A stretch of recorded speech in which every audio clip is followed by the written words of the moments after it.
చెప్పండి. ఆయన ఇంకా అంటున్నాడు, నేను బట్టలు నొక్కాను కానీ నన్ను ప్రజలే మోసం చేశారు, అందరూ మోసం చేశారు అంటున్నాడు. దాన్ని ఎలా చూస్తారు? దేశ చరిత్రలో ఓడిపోయిన ఏ ముఖ్యమంత్రి కూడా ప్రజల మీద నిందయిలా ఒకవేళ ఓడిపోతే ఆత్మ పరిశీలన చేసుకొని మన పరిపాలనలో ఏం లోపాలు ఉన్నాయని సరిదిద్దుకున్నారే తప్ప ప్రజల మీద నింద వేసిన ఏకైక ముఖ్యమంత్రి ఈ జగన్మోహన్ రెడ్డి గారు. జగన్మోహన్ రెడ్డి గారు ఏం చెప్తున్నాడంటే, నేను డబ్బులు ఇచ్చాను. ఈ రోజున చంద్రబాబు గారు అంతకంటే ఎక్కువ ఇస్తున్నారు. నువ్వు డబ్బులు ఇవ్వడం ప్రధానం కాదు, నువ్వు డబ్బులు ఇవ్వడంతో పాటు నువ్వు ప్రజల్ని గుద్దిన గుద్దులు కూడా గుర్తు తెచ్చుకోమని ఈ సందర్భంగా చెప్తున్నా. బ్రహ్మాండంగా ప్రాక్టీస్ చేసుకునేటువంటి ప్రజాసేవ చేసే డాక్టర్ గారిని నువ్వు ఆ రకంగా పిచ్చోడుగా ముద్ర వేసి ఆయన చంపేశారు. మరి తెలుగుదేశంలో పార్టీలో కార్యకర్తగా పనిచేస్తున్న మరి చంద్రయ్యని మరి గొంతు కోసి ఆయన చంపేశారు. ఒక 11 ఏళ్ల బాలుడిని మరి అమర్నాథ్ని చెరుకు తోటల్లో తీసుకెళ్ళి కిరసాలు పోసో పెట్రోల్ పోసో తగలబెట్టారు. మీ యొక్క ఎమ్మెల్సీఏ మరి ఒక తన డ్రైవర్ని సుబ్రహ్మణ్యాన్ని చంపేసి తీసుకెళ్ళి డోర్ డెలివరీ చేశాడు. ఇటువంటి వాళ్ళని పక్కన పెట్టుకొని చంద్రబాబు గారు ప్రతిపక్ష నాయకుడు ఇంటి మీదకి వెళ్ళి దాడులు చేసిన జోగి రమేష్ గారికి మంత్రి పదవి ఇచ్చావు. ప్రతిపక్ష పార్టీకి రాష్ట్ర కార్యాలయం మీద దాడులు చేపించావు. ఏమంటే నిండు సభ అసెంబ్లీలో మరి చంద్రబాబు గారి భార్య భువనేశ్వరిని అనరాని మాటలన్నారు. మరి అన్ని బూతులతోటి మీ మంత్రులందరూ బూతులు పంచాంగమే ఇప్పదీశారు. ఇవన్నీ ప్రజలు గమనించట్లేదు అనుకుంటున్నారా జగన్మోహన్ రెడ్డి గారు? అసెంబ్లీ ఉన్నది దేనికండి? ప్రజల కష్ట సుఖాలు ఆలోచన చేసి చట్టాలు చేయాల్సిన సభలో ఆడవాళ్ళ గురించి నీచంగా మాట్లాడి మరి ఆ యొక్క పవిత్రమైనటువంటి దేవాలయం లాంటి ఆ యొక్క అసెంబ్లీని కూడా నాశనం చేసే స్థితికి వచ్చారు. అమరావతిని నాశనం చేశారు. 3 రాజధానులు అని చెప్పి విశాఖపట్నంలో ప్రజల సొమ్ముతో 500 కోట్ల రూపాయలతో ఋషికొండను నాశనం చేసి అక్కడ నువ్వు 500 కోట్లతో విలాసమైనటువంటి మందిరం కట్టుకున్నావు. రాజధాని ఏం కట్టలా నువ్వు పేదవాడివి ఎలా అవుతావు జగన్మోహన్ రెడ్డి గారు?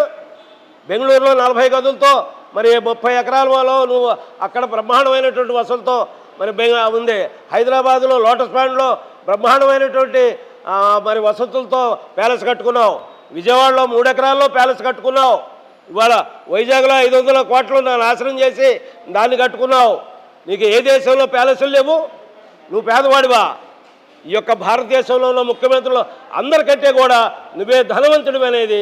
నీకు ఎన్ని ఫ్యాక్టరీలు ఉన్నాయి, ఎన్ని కరెంటు ఫ్యాక్టరీలు ఉన్నాయి, ఎన్ని సిమెంట్ ఫ్యాక్టరీలు ఉన్నాయి, ఎన్ని సూట్ కేస్ కంపెనీలు ఉన్నాయి. నువ్వు పేదవాడివి ఎలా అవుతావయ్యా? నువ్వు డబ్బులు ఇవ్వటమే కాదు, గుద్దులు గుద్దింది, రేట్లు పెంచింది, ప్రజల హింస అరాచకం, పేదల ఆస్తులతో సహా కబ్జాలు చేయటం, ఇవన్నీ ప్రజలు సహిస్తారనుకున్నారా జగన్మోహన్ రెడ్డి గారు? నువ్వు ప్రజల్ని అవమానపరిచావు. డబ్బులు ఇచ్చి వాళ్ళని కొందాం అనుకున్నావు.